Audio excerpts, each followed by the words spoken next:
और आकाशवाणी जैसे ही हुई, आकाशवाणी ने कहा कि हे नारद, जिन ज्ञान वैराग्य को तुम वेद मंत्रों द्वारा जगाना चाहते हो, ऐसा नहीं हो सकता। आकाशवाणी ने कहा नारद, अगर तुम ज्ञान वैराग्य को ठीक करना चाहते हो तो इन्हें सत्कर्म की कथा श्रवण कराओ। अब महाराज जैसे ही सत्कर्म की कथा के बारे में कहा तो नारद जी सोचते हैं कि अरे ये सत्कर्म की कथा क्या होती है, सत्कर्म होता क्या है। अब नारद जी सोच में पड़ गए, विचार कर रहे हैं क्या करें। जब कुछ समझ नहीं आया तो भक्ति महारानी से कहा, आप चिंता मत करो देवी, भगवान से प्रार्थना करो, तब तक मैं सत्कर्म के बारे में पूछ करके आता हूँ। अब महाराज नारद जी चल पड़े, चलते जा रहे हैं। अब बीच में रास्ते में जितने लोग मिले सबसे पूछा, भैया सत्कर्म के बारे में जानते हो, भैया सत्कर्म की कथा क्या होती है। अब महाराज किसी को पता नहीं। नारद जी बड़े परेशान चले जा रहे हैं। पहुंचे जाकर के ऋषि गणों के पास, संत महात्माओं के पास पहुंचे। अब जैसे ही पहुंचे कहा कि हे ऋषि गणों, एक बात बताओ, सत्कर्म की कथा क्या होती है, सत्कर्म कहाँ किसे जाता है। अब तो महाराज ऋषि गणों ने जवाब दिया कि हे नारद, तुम तो भगवान के परम भक्त हो, हमेशा नारायण नारायण जपते रहते हो, और जब तुम्हें ही सत्कर्म के बारे में पता नहीं है तो हमें कैसे पता होगा। तुम तो भगवान का कीर्तन करते रहते हो, भगवान के परम भक्त हो, और तुम्हें नहीं पता कि सत्कर्म होता क्या है, फिर हमें कैसे पता होगा। अब तो महाराज नारद जी बड़ी चिंता में पड़ गए और चिंता में बैठ गए। अब विचार कर रहे हैं क्या करें, किसी को पता नहीं सत्कर्म होता क्या है। तो महाराज उसी समय चारों सनत कुमार नारद जी के पास पहुंच जाते हैं, चले जा रहे हैं। नारद जी को देखा, सनक सनंदन सनातन सनत कुमार। अब तो महाराज जैसे पहुंचे, नारद जी को देखा, नारद जी के सूखे हुए मुख को देखा तो महाराज आज नारद जी से पूछने लगे सनत कुमार।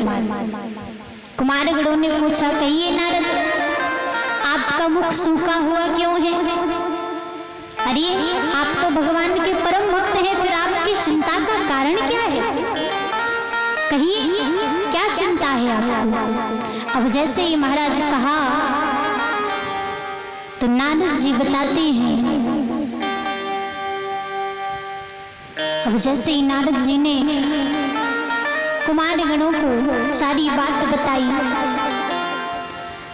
तो आज महाराज कुमारगण कहते हैं कि हे नारद, जिस सत्कर्म के बारे में तुम जानना चाहते हो, हम आपको बताते हैं कि सत्कर्म होता क्या है, सत्कर्म की कथा होती क्या है। अब तो महाराज जैसे ही कहा, तुरंत नारद जी के मुख पर चिंता का कारण जो था वो दूर हो गया कि कम से कम मिला तो कोई जो सत्कर्म के बारे में बता रहा है। अब जैसे ही महाराज कुमारगणों ने कहा कि सुनिए नारद, एक होता है द्रव्य, एक होता है द्रव्य जो धन का दान करता है। जो भी व्यक्ति धन का दान करता है उसे द्रव्य यज्ञ कहा जाता है, और जो तपस्या करता है उसे तपो यज्ञ कहा जाता है, और जो योग साधना करता है उसे योग यज्ञ कहा जाता है, और जो धार्मिक ग्रंथ पढ़ते हैं तो यही तो सत्कर्म है। महाराज ज्ञान यज्ञ को ही सत्कर्म कहा जाता है। श्रीमद् भागवत कथा ज्ञान यज्ञ यही तो है सत्कर्म। आज महाराज जैसे ही बताया कि श्रीमद् भागवत की कथा ज्ञान यज्ञ है, और आज नारद जी से कहा है कि ज्ञान और वैराग्य को भक्ति महारानी के दोनों पुत्रों को श्रीमद् भागवत की कथा श्रवण कराओ, जिससे उनका तन तरुण हो जाएगा, नवयुवक हो जाएंगे और भक्ति महारानी का दुख दूर हो जाएगा। आज महाराज नारद जी ऋषि गणों के साथ सभी संत महात्मा वृंदावन में यमुना के किनारे पहुंचे। आज सनत कुमारों के द्वारा भक्ति महारानी और ज्ञान वैराग्य को श्रीमद् भागवत की कथा को श्रवण कराया, और जैसे ही श्रीमद् भागवत की कथा को श्रवण कराया तो भक्ति महारानी के जो दोनों पुत्र थे ज्ञान और वैराग्य, जिस प्रकार से कथा समाप्त होती गई उसी प्रकार से भक्ति महारानी के दोनों पुत्र ठीक हो गए। अब जैसे ही ठीक हुए और तन तरुण हो गया, नवयुवक हो गए, और जैसे ही भक्ति महारानी ने देखा तो देख करके आज भक्ति महारानी भगवान का गोविंद का भजन करने लगी।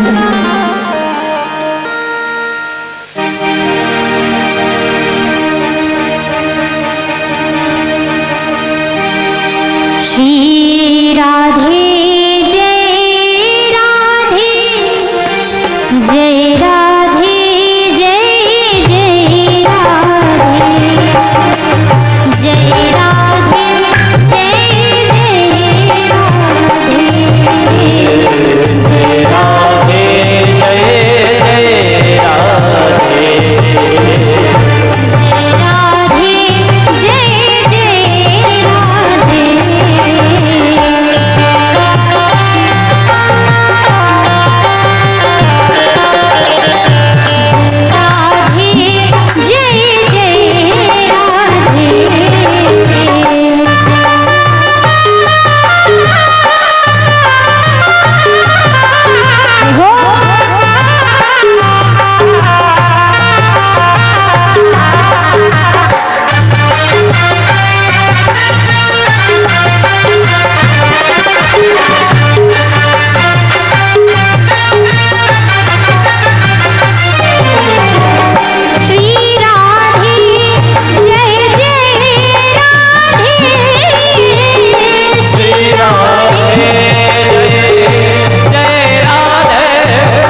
बोलिए राधा रानी सरकार की, बाकी बिहारी लाल की। प्रेम से बोलो राधे राधे, जोर से बोलो माता राधे राधे।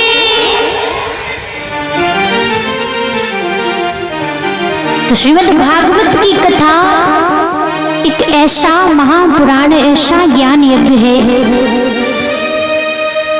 जिसको श्रवण करने से महाराज मनुष्य कितना ही बड़ा पापी क्यों ना हो, कितने ही पाप क्यों ना किए हो, श्रीमद् भागवत कथा की श्रवण करने से ऐसे ऐसे पापियों का उद्धार हो गया। सूत जी कहते हैं कि राजन,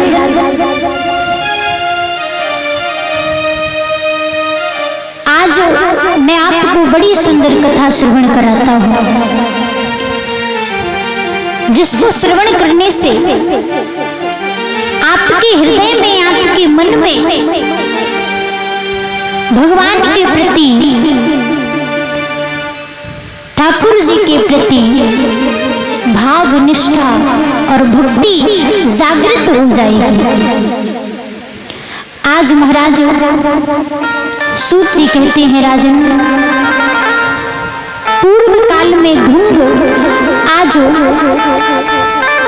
एक धुंधकारी नाम का जो व्यक्ति था, बड़ा ही पापी, जिसने अपने जीवन में कभी भी पुण्य नहीं किए। अब महाराज सूत जी बड़ी सुंदर कथा श्रवण कराते हैं, कहते हैं राजन, धुंधकारी ऐसा पापी था, उसका भी उद्धार हो गया। कैसा? इस कथा से मनुष्यों को भी ये सीख मिलती है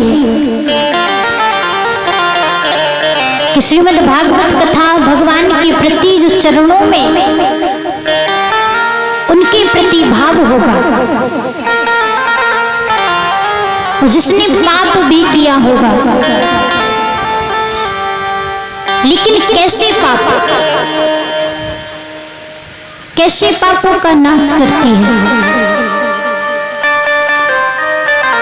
जब आप कितने भी पाप कर लो और भगवान के मंदिर में जाकर के भगवान के प्रति अपने मन में भाव, निष्ठा जागृत कर ले, और कोई भी मनुष्य भगवान के चरणों में बस एक बार अपने हृदय से, भाव से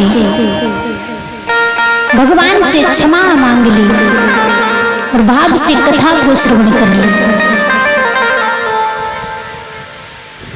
आज सूत जी कहते हैं राजन, तुंगभद्रा नदी के किनारे एक नगर बसा हुआ था। उस नगर में एक आत्मदेव नाम के ब्राह्मण रहते थे। आत्मदेव नाम के ब्राह्मण, और आत्मदेव जी बड़े ज्ञानी थे, जो वेदों के विशेषज्ञ थे, साक्षात दूसरे सूर्य के समान। अब महाराज आत्मदेव जी के पास सब कुछ था, धन दौलत, हर चीज, किसी चीज की कमी नहीं। लेकिन आत्मदेव जी के कोई पुत्र नहीं था, एक भी संतान नहीं थी आत्मदेव जी को, और सब कुछ था, धन दौलत, किसी चीज की कमी नहीं, लेकिन पुत्र नहीं था। तो आज महाराज आत्मदेव जी बड़ी चिंता में बैठे हुए हैं, विचार कर रहे हैं, अरे मैंने ऐसे क्या पाप किए हैं जो भगवान ने मुझे एक भी संतान नहीं दी, मेरे एक भी पुत्र नहीं है। रो रहे थे आत्मदेव जी। सूत जी बताते हैं, सूत जी कहते हैं कि शौनक जी, आज आपने संसार के प्रति जो भाव, जो निष्ठा रखी है, संसार का कल्याण करने के लिए आपने बड़े सुंदर प्रश्न किए। महाराज सूत जी कहते हैं कि आप बड़े ही भाग्यशाली हैं, जो आपको आज श्रीमद् भागवत की कथा श्रवण करने को मिल रही है, क्योंकि ये कथा देवताओं को भी दुर्लभ है। देवताओं को भी ये कथा सुनने, श्रवण करने नहीं मिली। क्यों? क्योंकि जिस समय महाराज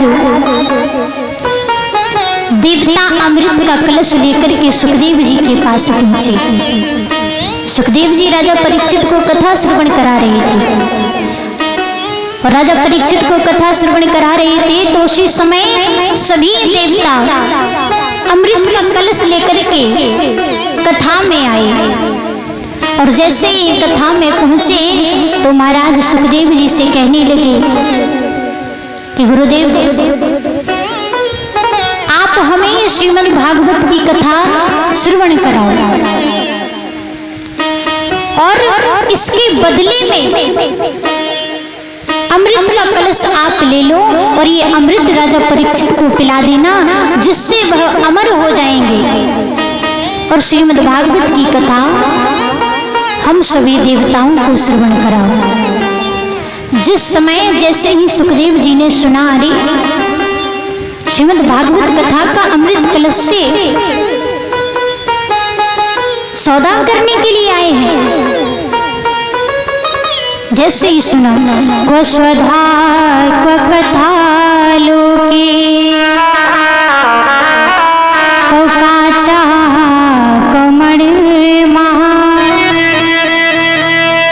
ब्रह्मरातो विचार्येवं तदा देवा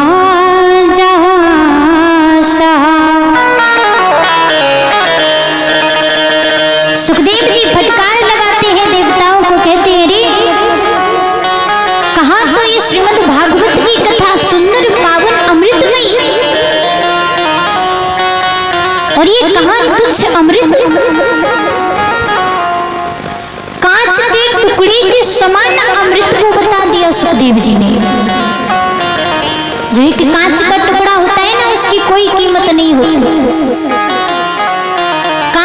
टुकड़े के समान अमृत को बता दिया। और सुखदेव जी ने फटकार लगा करके देवताओं को भगाया। अब जैसे ही सभी देवता पहुंच गए, आज ब्रह्मा जी सोचते हैं, अरे सुखदेव जी ने हमें श्रीमद् भागवत की कथा क्यों श्रवण नहीं कराई, और जिस अमृत को पी करके लोग अमर हो जाते हैं, व्यक्ति अमर हो जाता है, उस अमृत को कांच के टुकड़े के समान बता दिया। सोच में पड़े हैं, विचार कर रहे हैं ब्रह्मा जी। अब तो महाराज ब्रह्मा जी ने सभी पुराणों को मंगाया, वेद पुराण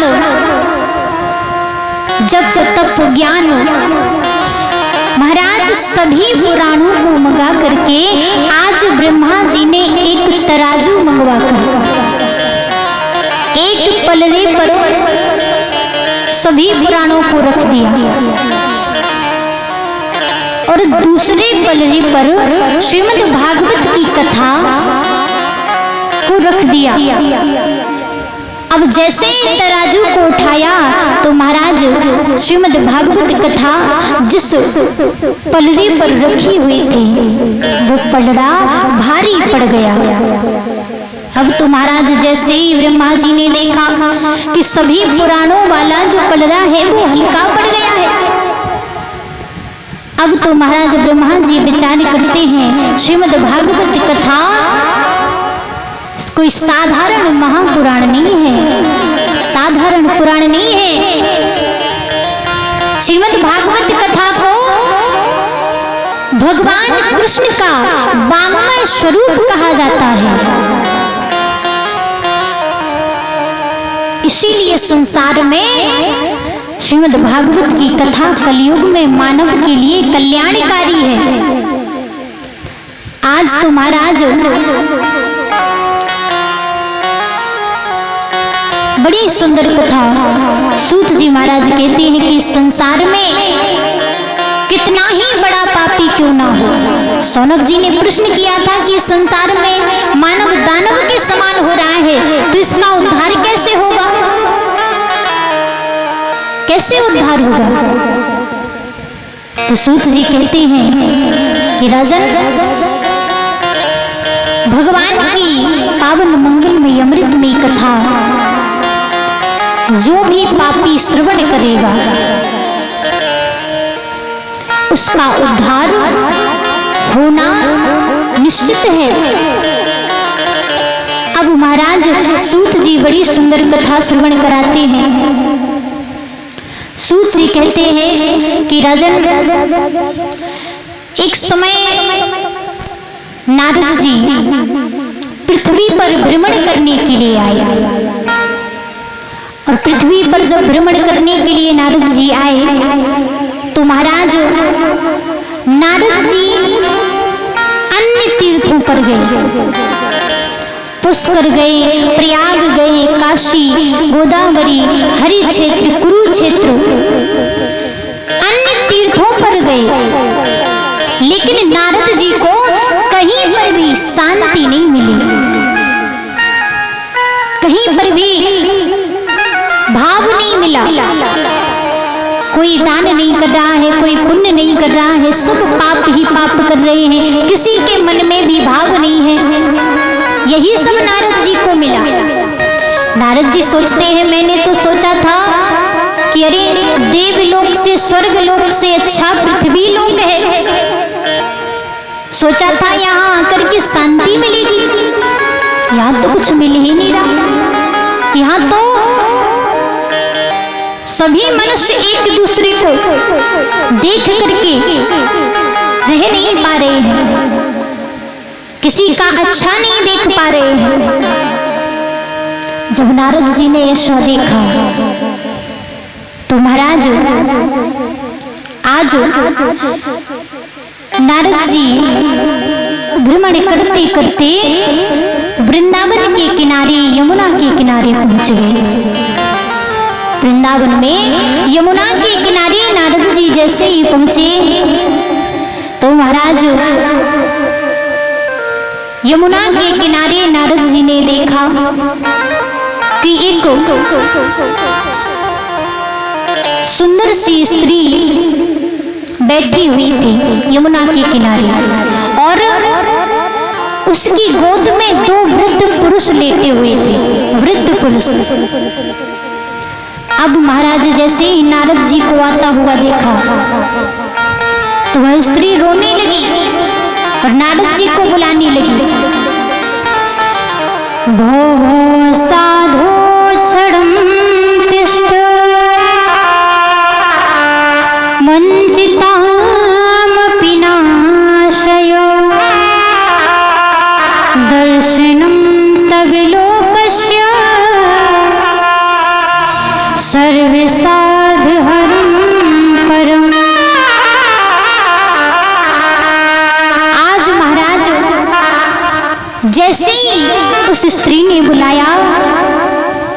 कि हे साधु, हे नारद जी, आइए।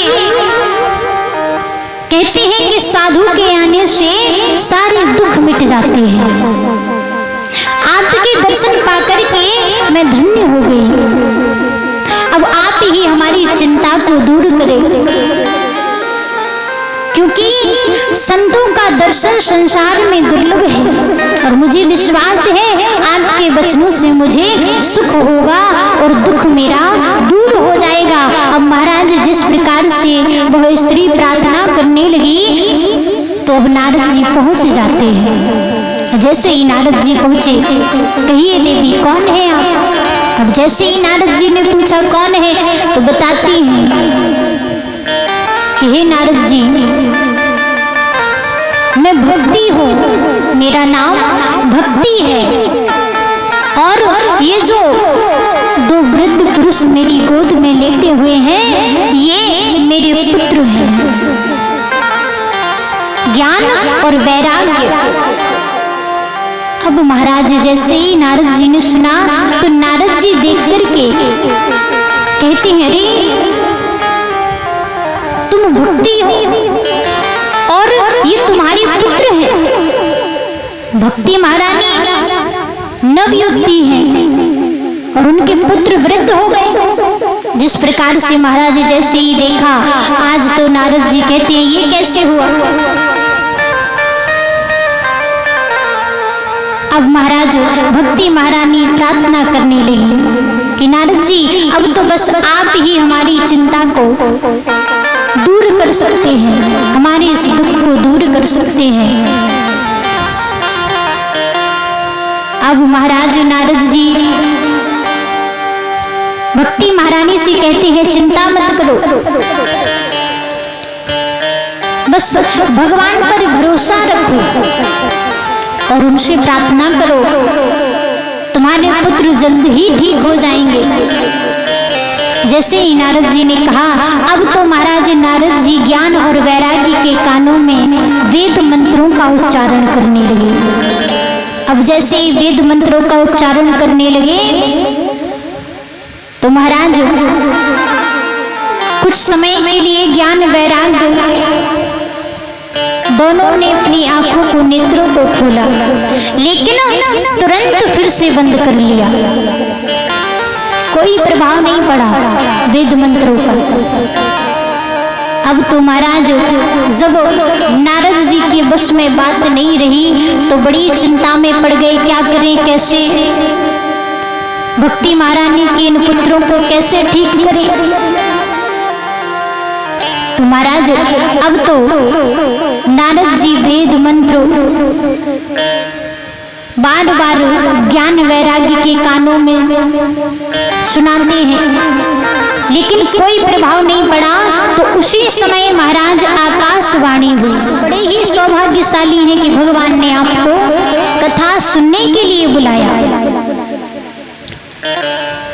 तो इस अवसर को ऐसे ही नहीं जाने देना है। इस अवसर का लाभ उठाइए, भगवान की कथा को सुनिए और कथा को सुनने से पहले, श्रवण करने से पहले अपने मन को, चित्त को, जो इधर उधर के कामों में व्यस्त रहता है, पंडाल में तो विराजमान है लेकिन इधर उधर के कार्यों में लगा रहता है मन। शरीर तो बैठा है लेकिन मन इधर उधर भाग रहा है, तो उसको एकत्रित करना होता है। जब तक आप अपने मन को एकत्रित नहीं करोगे, भाव से कथा को नहीं सुनोगे, नहीं श्रवण करोगे, तब तक आपको ना ही कथा की कृपा प्राप्त होगी, ना ठाकुर जी की कृपा प्राप्त होगी। ये समझ लो कि उन्होंने आपको बुलाया है। प्रेम से बोलो राधे राधे। फिर आवाज नहीं निकली। हम इतना बोल रहे हैं फिर भी आप लोगों की आवाज नहीं निकल रही। माताओं, एक बात बताओ, जब कहीं आपके मोहल्ले में किसी का झगड़ा हो रहा हो और झगड़ा हो जाए फिर महाराज कितनी आवाज निकलती है ना कि एक मोहल्ले से दूसरे मोहल्ले तक सुनाई पड़ेगी। अब यहाँ कथा पांडाल में विराजमान हो तो कम से कम कितनी आवाज तो निकालो कि हमारे कानों तक आवाज पड़े, है ना? प्रेम से बोलो राधे राधे।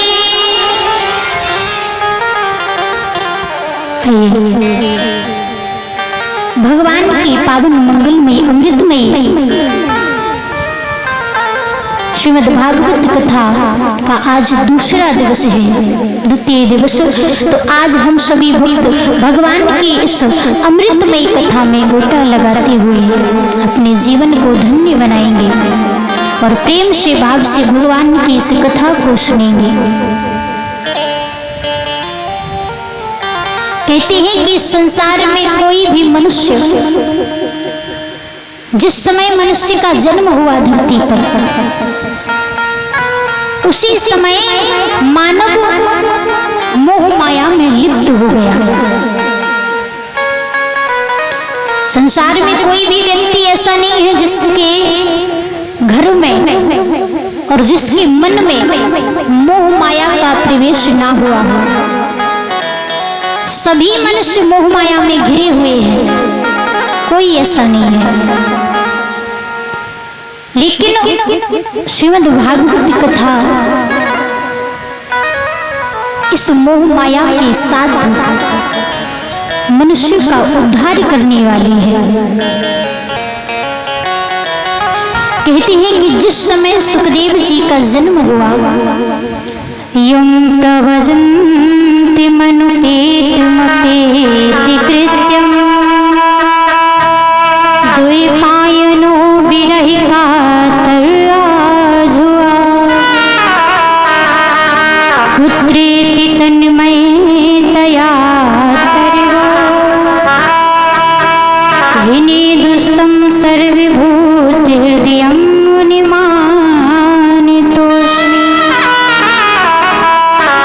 जिस समय सुखदेव जी का जन्म हुआ तो जंगल से जिस तरफ मोह माया को मुड़कर ना देख सके, आज सुखदेव जी ने जन्म लेकर के तुरंत उस मोह माया से मुंह मोड़ लिया। देखा नहीं, जंगल की तरफ चले जाते हैं। अब जैसे ही महाराज सुखदेव जी वन की ओर जा रहे हैं तो इधर व्यास जी महाराज सुखदेव जी महाराज को बुलाते हैं। पुत्र कहाँ जा रहे हो, रुक जाओ, कहाँ जा रहे हो। जिस समय व्यास जी महाराज रोते हुए, पुकारते हुए, चिल्लाते हुए चले जा रहे हैं और सुखदेव जी महाराज ने मुड़कर नहीं देखा तो इधर व्यास जी महाराज जैसे ही बुलाते हुए जाते हैं, जंगल में पहुंचे। पेड़ पौधे वृक्षों ने देखा, अरे व्यास जी महाराज सुखदेव जी महाराज को बुला रहे हैं। तो वृक्षों ने समझाया है, वृक्षों ने कहा, अरे व्यास जी आप सुखदेव जी को इस प्रकार से रोते हुए क्यों बुला रहे हैं। व्यास जी कहते हैं मेरा पुत्र है, कैसे चले जाने दूं, नहीं जाने दे सकता। बार-बार कहते हैं पुत्र लौट आओ, लौट आओ।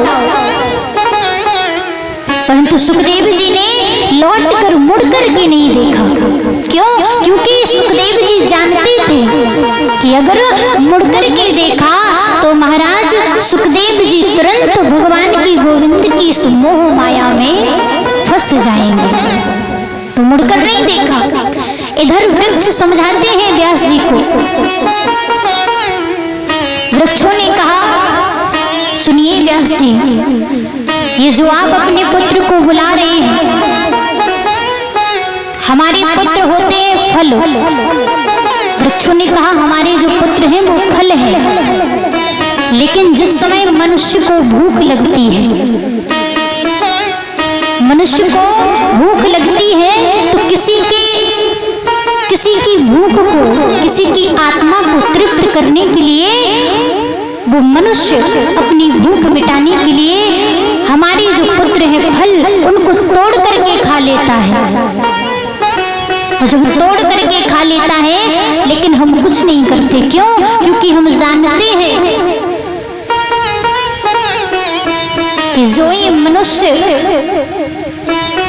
फल को तोड़ करके, हमारे पुत्रों को तोड़ करके खा रहे हैं, इससे इनकी आत्मा तृप्त हो रही है। तो जो चीज संसार के कल्याण के हेतु की जा रही है उसे रोकना नहीं चाहिए। अरे सुखदेव जी को आप पुकार रहे हो, आप तो धन्य हो, तुम्हारा पुत्र जन कल्याण करने के लिए जन्म लिया है तुम्हारे पुत्र ने, और आप उसे बुला रहे हो।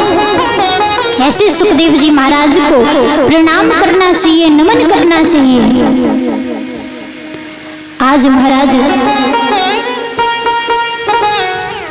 वृक्षों ने व्यास जी को समझाया है कि संसार में कोई भी व्यक्ति मोह माया से बच नहीं पाया, और जब मोह माया से व्यक्ति नहीं बचा, लेकिन सुखदेव जी महाराज इस मोह माया में लिप्त नहीं हुए। नैन से सूत मासीन मविवादि महामतिम कथामृतरसास्वादि कुशला सौनिको ब्रवीत्। एक समय नैमिषारण्य क्षेत्र में विराजमान सूत जी को प्रणाम करो। आज सौनक जी सूत जी को प्रणाम करते हुए कहते हैं, पूछ रहे हैं कि हे सूत जी, आप अज्ञान रूपी अंधकार को दूर करने के लिए आप सूर्य के समान हैं। आज सौनक जी जन कल्याण के हेतु सूत जी महाराज से कई प्रश्न करते हैं। सौनक जी ने पूछा कि हे सूत जी, जो इस संसार में व्यक्ति मोह माया में फंस गया है, क्योंकि संसार में जन्म लेते ही मनुष्य मोह माया में फंस जाता है, तो आज सूत जी से पूछा कि संसार के व्यक्तियों को इस मोह माया से कैसे दूर किया जाए। इस संसार में लोग मानव दानव प्रवृत्ति के हो गए हैं, किस प्रकार से इनको मानव ही बनाया जाए, किस प्रकार से इनका उद्धार हो। जन कल्याण के हेतु बड़े सुंदर सुंदर प्रश्न किए सौनक जी ने। आज सूत जी कहते हैं कि आपके इन प्रश्नों को सुनकर के बड़ी ही प्रसन्नता हुई। क्यों? क्योंकि आपके प्रश्न जन कल्याण के लिए हैं। मैं आपको बड़ा ही सुंदर साधन बताता हूँ। जैसे ही कहा तो सूत जी कहते हैं, काल प्याल मुखग्रास त्रासिन नासितिवे श्रीमद् भागवतम शास्त्रम कलोकीरेण भाषितम। काल प्याल मुखग्रास त्रास निर्णास हेतु जो काल रूपी महासर्प कि भय से बचने के लिए महाराज सूत जी ने बताया कि सुखदेव जी ने श्रीमद् भागवत की कथा राजा परीक्षित को श्रवण कराई थी। और इस कलयुग में सुखदेव जी ने श्रीमद् भागवत कथा का जो प्रवचन किया राजा परीक्षित को श्रवण कराई, तो कलयुग में केवल एक श्रीमद् भागवत कथा ही है जो भक्ति की वृद्धि करती है एवं सभी मनुष्यों का उद्धार करने वाली है। आज